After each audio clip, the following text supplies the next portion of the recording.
గత 15 రోజులుగా శ్రీశైలం గేట్లు ఎత్తి నీటిని వదిలిన అధికారులు ప్రస్తుతం నీటి ఉధృతి తగ్గడంతో గేట్లను మూసివేశారు.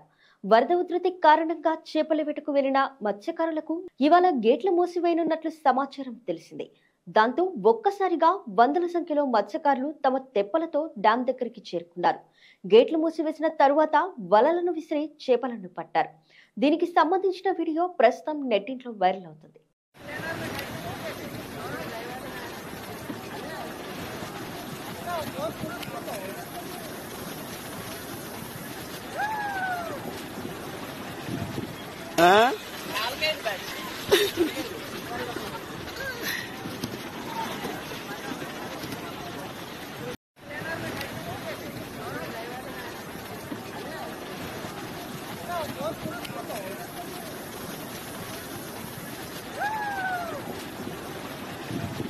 Huh?